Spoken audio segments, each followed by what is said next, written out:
Assalamualaikum warahmatullahi wabarakatuh dan selamat malam Celebes People. Senang sekali saya Rafika Mustaqimah kembali menjumpai Anda dalam program Obrolan Karebosi.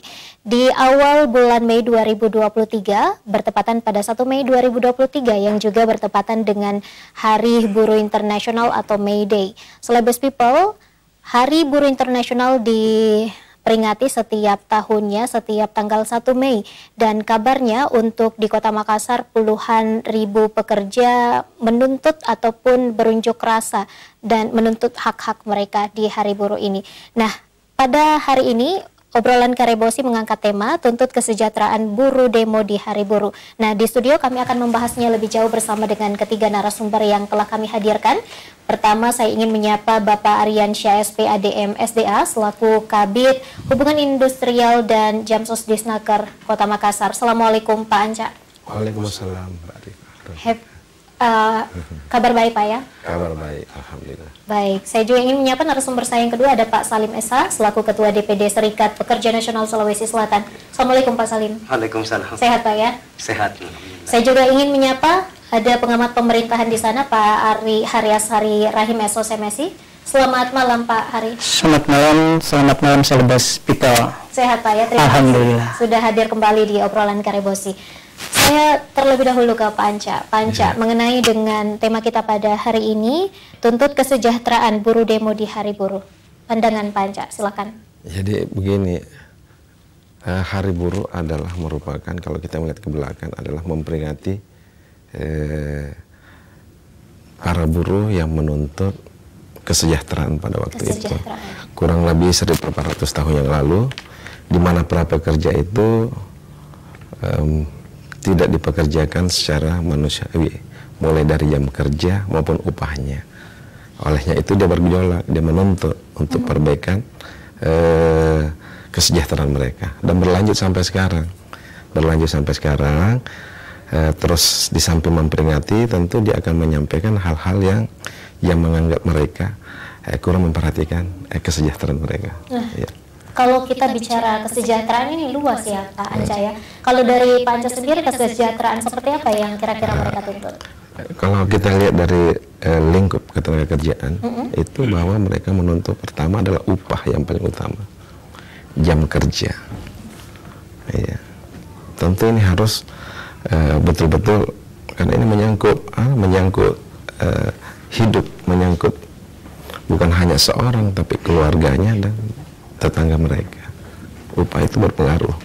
Baik. Bukan hanya pada diri sendiri. Baik, untuk awal seperti itu saja dulu Pak Anca, saya ke Pak Salim. Pak Salim, terkait dengan Hari Buruh Internasional atau May Day ini, pandangan Pak Salim selaku Ketua DPD Serikat Pekerja Nasional Sulawesi Selatan. Ya, sama seperti tadi bahwa Hari Buruh ini adalah peringatan di mana tahun 1886 kemarin perjuangan besar terjadi di High Mart di Amerika yang berhasil memenangkan tuntutan 8 jam kerja yang dikenal dengan 3/8 gitu, 8 jam kerja, 8 jam istirahat, dan 8 jam bersama keluarga. Dan di Indonesia sendiri, khususnya di Kota Makassar, kenapa kami saat ini tetap melaksanakan aksi dalam memperingati hal ini, karena kami selalu menganggap bahwa 1 Mei adalah momen bagi kami untuk memulai perjuangan yang panjang. Apalagi hari ini kan kita paham bahwa Undang-Undang Cipta Kerja yang sudah disahkan terakhir dengan Undang-Undang Nomor 6 ini, itu banyak hal yang merugikan atau memangkas hak-hak buruh. Tapi yang paling utama adalah Undang-Undang Cipta Kerja ini kan memberikan keluasan bagi pengusaha untuk memudahkan PHK, mempraktekkan sistem kerja kontrak outsourcing tanpa batas, yang notabene ketika sistem kerja outsourcing ini diberlakukan tanpa batas, itu menghilangkan hak-hak lainnya seperti cuti hamil, cuti haid, terus kemudian jaminan sosial. Yang karena ketika pekerjaannya pekerja kontrak, itu kan jaminan sosial khususnya BPJS Ketenagakerjaannya terbatas, tidak memiliki JHT. Terus yang kedua, ketika peserta BPJS yang bukan full paket tidak berhak atas apa jaminan kehilangan pekerjaan yang menjadi gula-gulanya pemerintah di Omnibus Law ini. Nah, terus persoalan cuti-cuti misalkan, kebanyakan praktek sekarang kan sudah banyak pengusaha yang melakukan praktek PHK 3 bulan. PHK kontrak dengan masa kontrak 3 bulan. Nah, masa kontrak 3 bulan ini terkadang misalkan kalau cuti hamil kan dan melahirkan itu 3 bulan. Biasanya kalau pekerjaan ini buruhnya mau melahirkan, diputus kontraknya selama 3 bulan, nanti 3 bulan kemudian kalau mau dipekerjakan lagi baru dikontrak lagi. Ini kan menghilangkan hak cuti. Begitupun yang lain-lainnya. Nah, makanya kenapa kalau kami masih menolak kalau kata-kata bahwa May Day ini perayaan. Ini bukan perayaan, karena rakyat Indonesia masih tidak bisa bersuka cita di tanggal 1 Mei. Kenapa aksi-aksi di tanggal 1 Mei selalu kami lakukan aksi-aksi besar-besaran? Karena disitulah kami anggap bahwa ini adalah permulaan. Salah satu karena kenapa isu utama kami hari ini melakukan aksi itu adalah penolakan terhadap Undang-Undang Cipta Kerja. Nah, makanya harapan kami melalui momen 1 Mei ini, gerakan penolakan terhadap Undang-Undang Cipta Kerja ini akan semakin masif. Bukan hanya dari kelompok buruh, tapi mahasiswa juga, kelompok gerakan tani, nelayan, miskin kota, dan lain-lain itu kami harapkan ke depan bisa bergabung bersama-sama. Karena Cipta Kerja ini kan, Omnibus ini, dia mengatur segala lini, dan memang baik di sektor pertanian juga adanya bank tanah yang di mana pemerintah dapat mengambil semua lahan yang tidak produktif ataukah lahan yang ingin dikelola oleh investasi. Itu kalau masyarakatnya tidak terima, itu kan bisa diambil dulu. Nah, nanti sengketa di belakang. Nah, inilah yang di sektor agraria bahwa perampasan tanah itu semakin mudah. Nah, ditambah lagi dengan sektor pendidikan misalnya, privatisasi ataukah ruang-ruang komersialisasi terhadap pendidikan semakin banyak di Undang-Undang Cipta Kerja ini. Makanya kenapa kami hari ini turun aksi itu atas nama Protes Rakyat Indonesia, bergabung dengan teman-teman mahasiswa, gerakan petani, untuk bagaimana supaya benar-benar kami akan menuntut Cipta Kerja ini sampai betul-betul bisa dicabut di Indonesia. Kira itu untuk. Jadi untuk poin penting dari unjuk rasa tahun ini adalah menolak Omnibus Law, begitu Pak Salim ya. Baik, saya ke pengamat pemerintahan Pak Hari. Bagaimana tanggapan Anda terkait dengan Hari Buruh Internasional ini atau May Day? Ya, baik, kalau kita melihat, ya sebenarnya ada beberapa perspektif ya kalau kita melihat Hari Buruh ini. Yang pertama mungkin dari segi perspektif konflik ya, kalau saya pahami karena background sosiologis. Nah, sebenarnya kalau perspektif konflik ya, kalau kita melihat Hari Buruh ini kan antara konflik antara kalau dilihat dari teorinya Marx ya, antara kelas borjuis dan kelas proletar, ini akan senantiasa akan saling bertentangan ya antara dua kelas ini sampai kapanpun ya.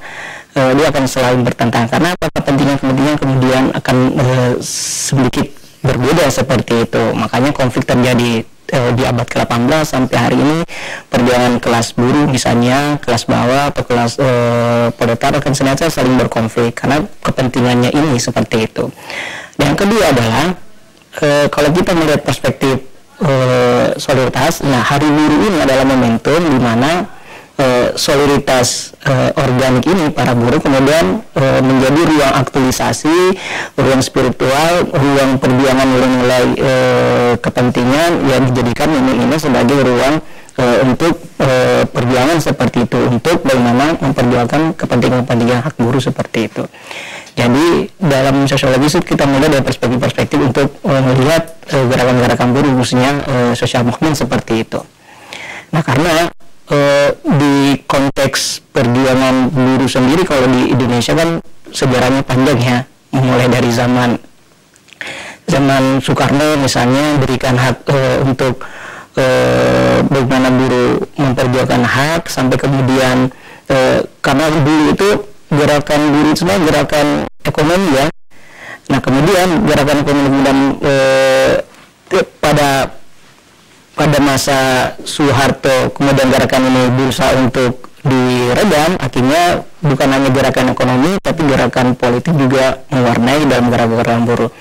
Nah, kenapa gerakan buruh nilai dari gerakan politis? Ya kemungkinan karena pada zaman Soeharto itu kan ruang-ruang aktualisasi, ruang untuk memberikan perjuangan kelas itu ditutupi ya.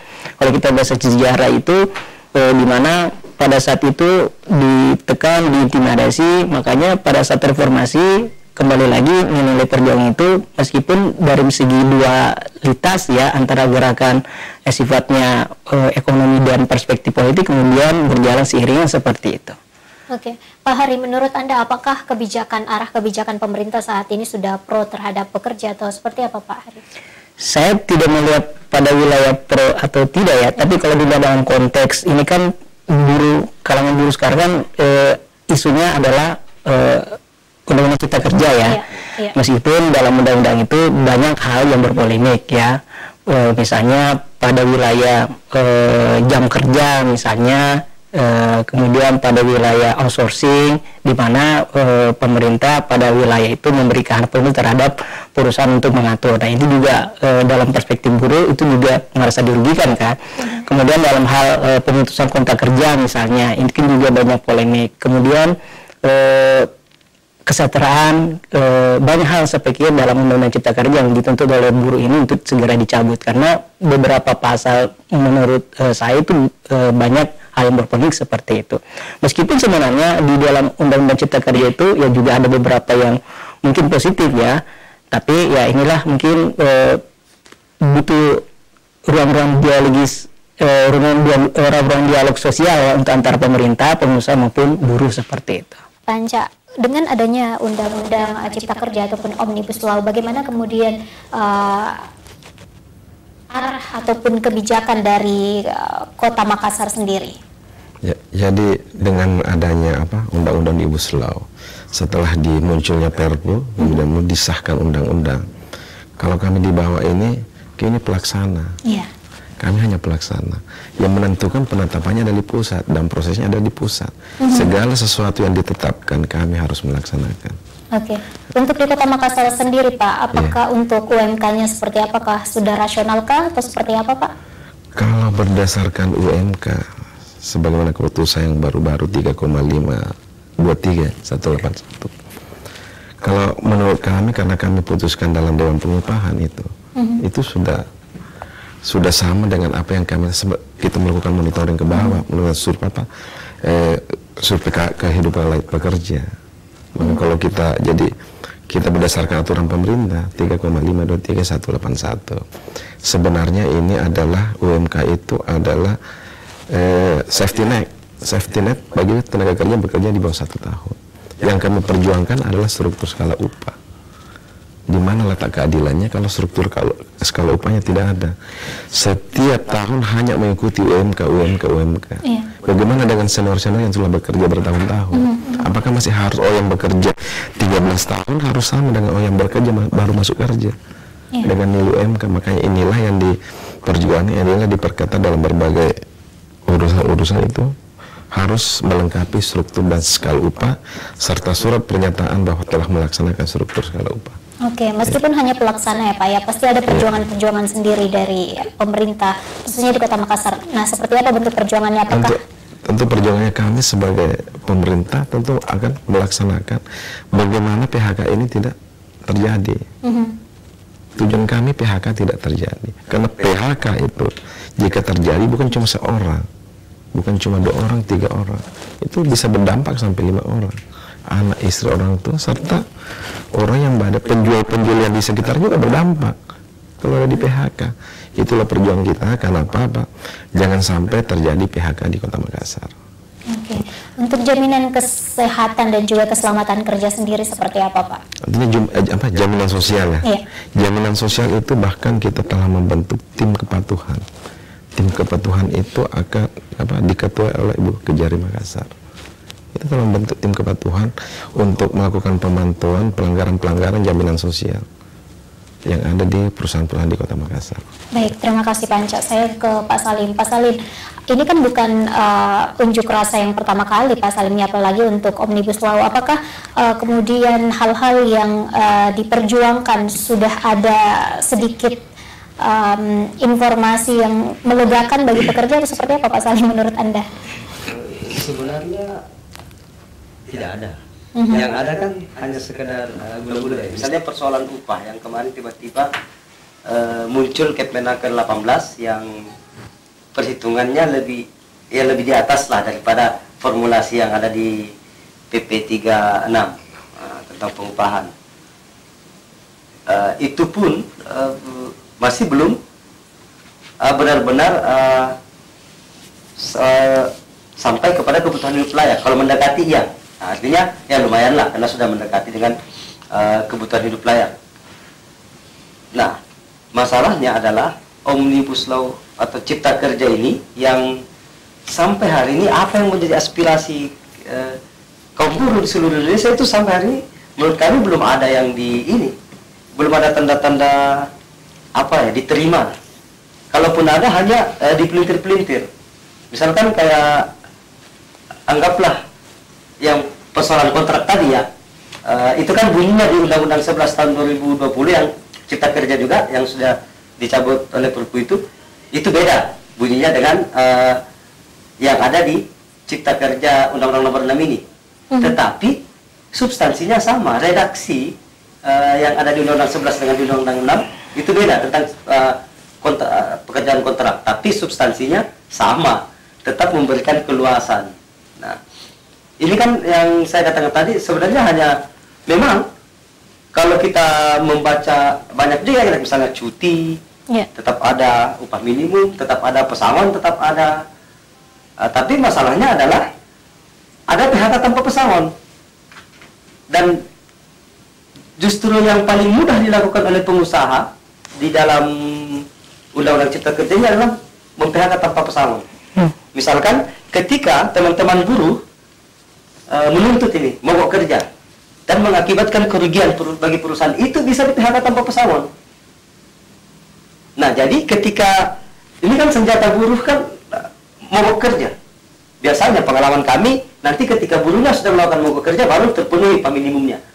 Nah, ketika ruang-ruang mogok kerja bagi kaum buruh ini dihilangkan, bukan lagi dibatasi ya kalau menurut saya, karena sekarang dan pengalaman kami, saya 4-5 perusahaan selama Cipta Kerja ini yang di-PHK tanpa pesangon karena mogok kerja.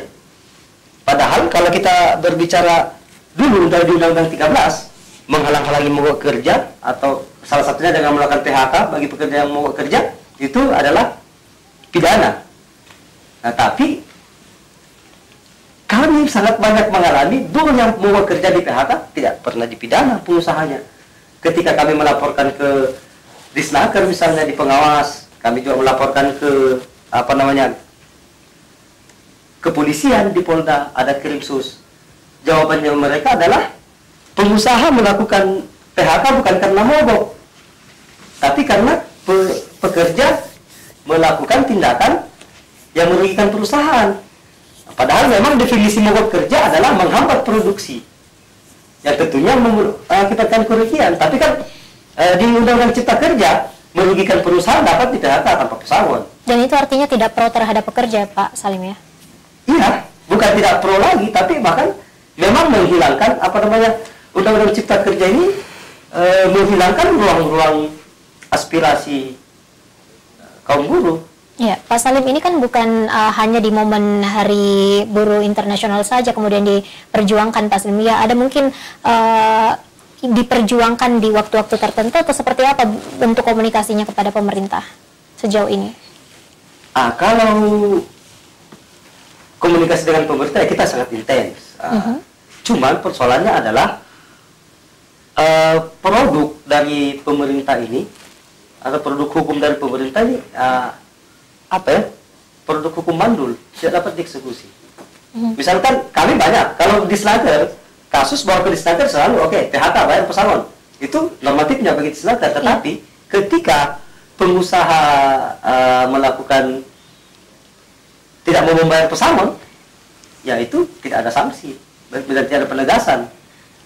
Dan ketika kita membawa perkara ini ke pengadilan, dan pengadilan dapat pengusaha dapat membuktikan kerugiannya, ya pastilah pengusaha dapat membuktikan, karena mereka yang punya laporan keuangan kan. Kita tidak bisa membuktikan bahwa dia tidak rugi, pengusaha tidak rugi karena nah, ketika pengusaha di pengadilan tinggal buktikan karena tindakannya merugikan perusahaan, PHK tanpa pesangon. Nah, inilah yang membuat menurut kami PHK itu akan semakin mudah. Perusahaan omsetnya menurun, bisa melakukan PHK tanpa pesangon. Itu di Undang-Undang Cipta Kerja, di PP 35 diatur. Dan banyak-banyak hal lah yang intinya adalah semua akan mengarah ke hal-hal yang merugikan buruh.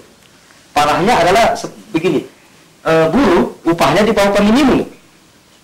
Giliran buruhnya ini menuntut upah minimum ke pengusaha, pengusaha melakukan PHK karena akibat dari menuntutnya buruh ini melakukan mogok kerja. Mogok kerja, perusahaan mengalami kerugian. Nah, di PHK alasan kerugian. Buruh yang sudah tidak upah minimum di PHK tanpa pesangon lagi. Nah, parahnya ini karena produk-produk hukum pemerintah itu tidak dapat dieksekusi atau tidak bersifat eksekutorial, ya kita juga tidak bisa buat apa-apa. Satu-satunya jalan adalah ya teriak-teriak di jalan. Nah, inilah yang makanya kenapa sebenarnya di sisi lain terkadang kawan-kawan buruh menganggap ada benarnya gerakan anarkisme. Ya, karena kalau kita mau mempercayakan kepada hukum, ya kami nih, saya sendiri kalau berperkara, bayangkan pesangon cuma 20 juta atau bahkan 15 juta, itu diperkarakan sampai bertahun-tahun sampai ke Mahkamah Agung. Kemudian ada putusan Mahkamah Agung tidak dapat dieksekusi. Karena itu tadi, belum lagi aturan eksekusi yang aneh kan, misalkan kalau kita mau eksekusi melakukan penyitaan harus menggunakan lembaga taksasi untuk taksasi ini, sedangkan tidak mungkin ada taksasi yang lembaga taksasi itu yang menggunakan biayanya cuma 20 juta, sedangkan pesangon hanya 20 juta. Nah, itulah kenapa sampai hari ini kami tetap masih berupaya supaya regulasi ketenagakerjaan ini lebih mempermudah kepada buruhnya, bukan lebih banyak memudahkan ke pengusaha. Baik. Terima kasih Pak Salim. Saya ke Pak Hari. Pak Hari, selaku pengamat pemerintahan, apakah Anda melihat saat-saat ini memang ada terjadi kesenjangan yang luar biasa untuk para pekerja atau buruh ini, Pak? Ya, kalau dilihat beberapa kasus sebenarnya memang banyak terjadi ya. Misalnya beberapa, apalagi pasca pandemi ini kan proses dunia kerja agak sedikit terguncang ya. Seperti banyak kasus-kasus yang diungkapkan oleh teman kita dari Serikat Buruh. Memang ada beberapa kasus, misalnya kasus Freeport, misalnya PHK ya kalau tidak salah. Kemudian ada kasus PT KAI ya, kereta api ya, seperti itu banyak kasus-kasus. Nah, dan kasus-kasus tersebut ini juga memicu ya gerakan buruh kemudian menuntut hak mereka. Ditambah dengan Undang-Undang Cipta Kerja ini yang kemudian itu juga belum sepaham antara baik itu pemerintah, swasta, ya para pengusaha maupun buruh dalam hal ini pekerja seperti itu. Mungkin hemat saya, mungkin ruang dialog sosial masih butuh ya, apalagi momen buruh ini sebagai gerakan untuk kepentingan memperjuangkan hak-hak. Karena gerakan buruh itu kan ada dua sebenarnya yang paling utama. Gerakan untuk kesejahteraan para karyawan untuk buruh ya, dan juga menuntut adanya keselamatan kerja. Dua hal ini sebenarnya pokok untuk khususnya dari pemerintah melihat pada dua aspek tersebut.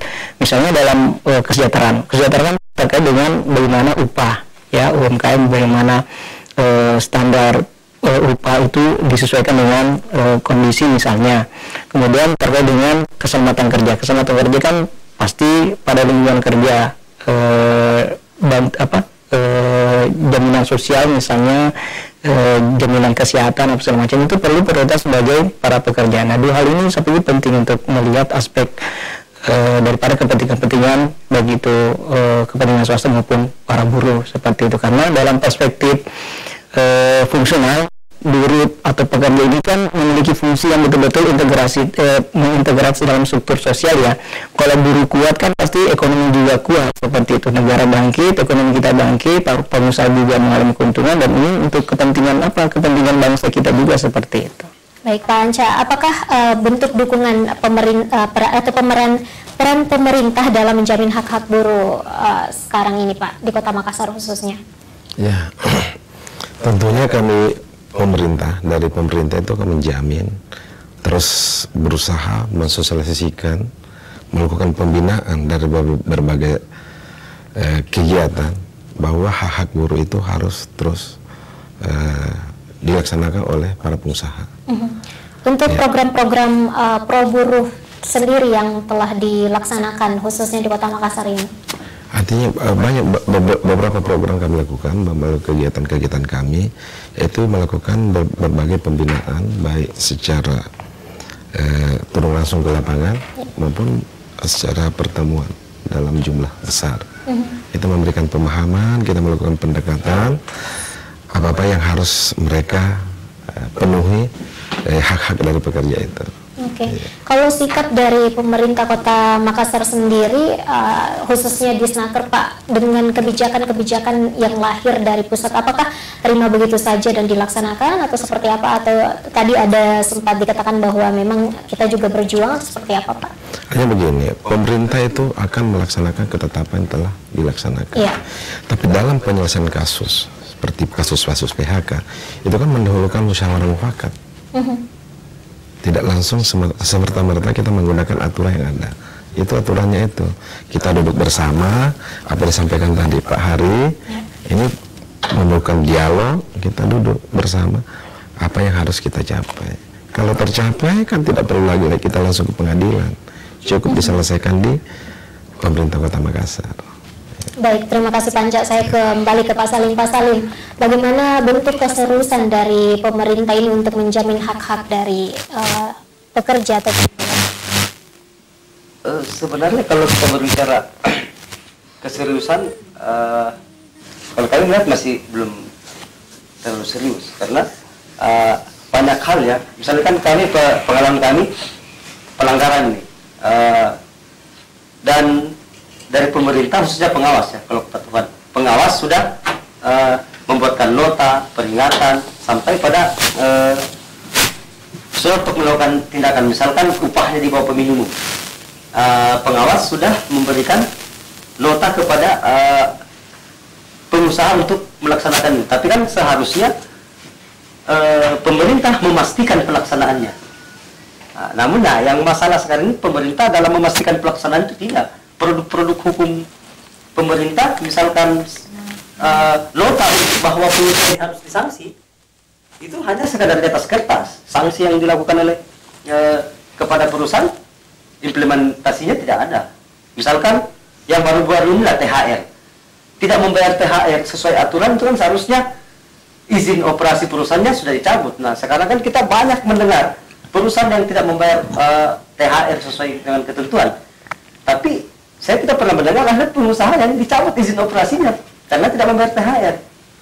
Nah, belum lagi, apalagi kita berbicara upah minimum, itu pelanggaran pidana. Dan kita mendengar sangat banyak pengusaha yang membayar upah di bawah upah minimum, tapi tidak ada satupun yang diproses hukum. Nah, inilah yang menurut kami, kalau keseriusan pemerintah yang selalu menggunakan alasan bahwa anggaran. Karena begini, kami pernah mengalami bahwa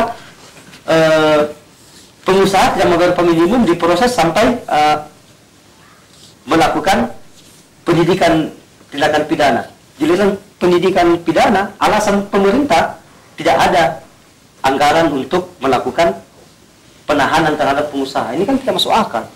Makanya menurut kami masih belum serius. Atau terlepas apakah ada oknum-oknum yang bermain dalam, tetapi masalahnya adalah pemerintah tidak melaksanakan fungsinya sebagaimana yang diatur dalam Permenaker 33 tahun 2016, yaitu memastikan pelaksanaan.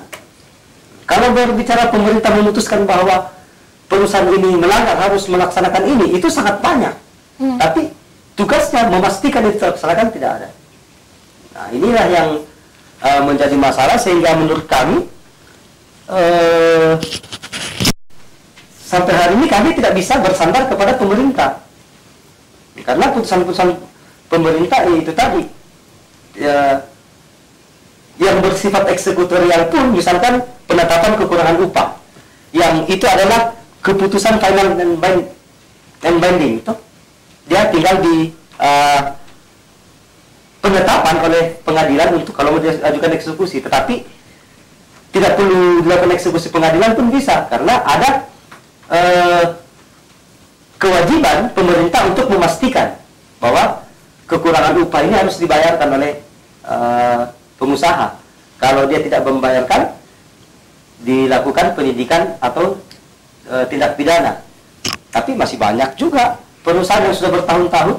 Bayangkan kalau ini kan pidana hukuman maksimal 4 tahun penjara ya. Tapi prosesnya sampai tahunan. Ini proses penyidikannya. Dan penyelidikan ini kan tidak masuk akal juga. Sedangkan kalau kita berbicara KUHP kan, hukum perdata, ya kalau hukuman cuma 4 tahun, tidak perlu sampai setahun untuk diselidiki. Nah, inilah yang menurut kami, kalau keseriusan pemerintah masih belum benar-benar serius. Bagaimana? Masih benar-benar belum serius ya, menurut Pak Salim. Nah, saya ke Pak Hari, selaku pengamat pemerintahan, Pak Hari, kira-kira apa yang menjadi atensi dari pemerintah kita saat ini untuk menjamin hak-hak dari para buruh atau pekerja? Ya, saya pikir banyak hal ya, karena baik itu pemerintah pusat maupun pemerintah Kota Makassar betul-betul harus memperjuangkan. Karena memang dalam hal ini kan tarik ulur ya antara kepentingan baik itu kepentingan pengusaha maupun kepentingan buruh, kemudian ini harus diakomodasi semua. Nah, tujuannya adalah bagaimana menciptakan dunia kerja yang baik, ya kan? Ya kepentingan buruh ya diakomodasi, kemudian kepentingan pengusaha juga perlu diapresiasi. Jadi dua hal ini kemudian tugas dan tanggung jawab yang besar ya. Apalagi ada undang-undang cipta kerja ini juga banyak polemik. Saya pikir ini juga bagian daripada sebuah persoalan tersendiri ya.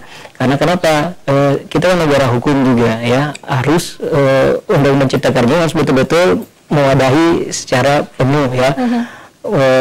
Banyak polemik seperti itu karena hal ini juga dirugikan dari kalangan buruh ya, mulai di outsourcing, jam kerja ya, pemutusan kerja secara sepihak oleh pengusaha. Nah ini tuntutan-tuntutan ini betul-betul pemerintah baik itu pemerintah pusat maupun pemerintah kota juga harus mendengar aspirasi kalangan buruh ini ya, seperti itu. Jadi semua harus demokrasi, karena negara demokrasi itu kan negara di mana semua aspirasi itu harus diwadahi seperti itu. Jadi momentum inilah saya pikir adalah momentum yang paling tepat ya, baik itu baik kalangan buruh ya maupun para pengusaha, untuk bagaimana duduk bersama untuk bagaimana hak kepentingan ini kemudian bisa terwadahi seperti itu.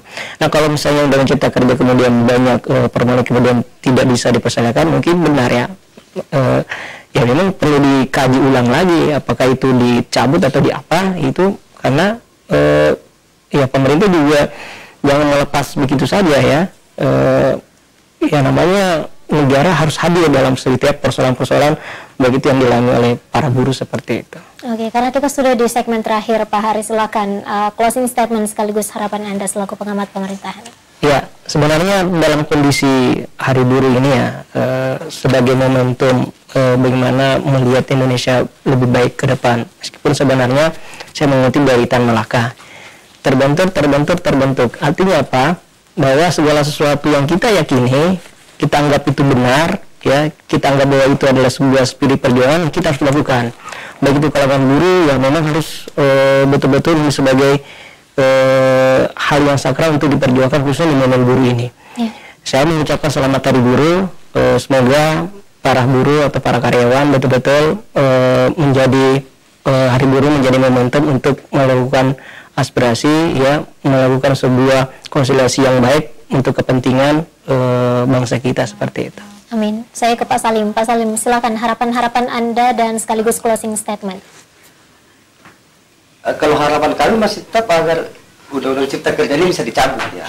Nah, dengan melihat selain itu saya mengajak kepada seluruh masyarakat luas khususnya di Kota Makassar dengan berbagai problem hari ini, dan kita menganggap bahwa baik pemerintah maupun DPR hari ini gagal untuk bagaimana benar-benar mensejahterakan rakyat, dan kami dari buruh merasakan, baik yang berserikat dan yang tidak berserikat lebih merasakan. Nah, jadi melalui acara ini saya mengajak khususnya masyarakat yang notabene adalah buruh atau pekerja karyawan di Kota Makassar itu ramai-ramai berserikat supaya kita bisa sama-sama dalam wadah serikat ini betul-betul membawa aspirasi perjuangan kita yang benar-benar bisa mensejahterakan kaum buruh dan keluarganya. So, perjuangan buruh itu bukan hanya mensejahterakan buruh, tapi buruh dan keluarganya. Ya, saya kira itu dari saya. Baik, terima kasih Pak Salim. Saya ke Pak Anca. Pak Anca, silakan harapan-harapan sekaligus closing statement. Dengan momentum Hari Buruh May Day tahun ini, marilah kita meningkatkan hubungan industrial dan produktivitas kerja. Dan masing-masing antara pekerja dan pengusaha mempunyai tanggung jawab. Pekerja mempunyai tanggung jawab untuk meningkatkan dari perusahaan tempat mereka bekerja, dan pengusaha mempunyai kewajiban untuk melaksanakan segala aturan yang ada dan memenuhi segala hak-hak pekerja. Selama memperingati Hari Buruh Internasional 2023 kepada seluruh teman-teman pekerja yang ada di Kota Makassar. Baik, terima kasih banyak Pak Anca, terima kasih banyak Pak Salim, terima kasih Pak Hari atas kesediaannya berdiskusi bersama kami di obrolan Karebosi dengan tema tuntut kesejahteraan buruh demo di Hari Buruh. Celebes People, cukup sudah 1 jam kami menemani Anda di obrolan Karebosi edisi hari ini. Tentu harapan kita bersama bahwa hulu dari diskusi kita pada edisi hari ini adalah ujungnya untuk kesejahteraan masyarakat Indonesia, khususnya Kota Makassar. Saya Rafika Mustaqimah Wardah pamit. Wassalamualaikum warahmatullahi wabarakatuh.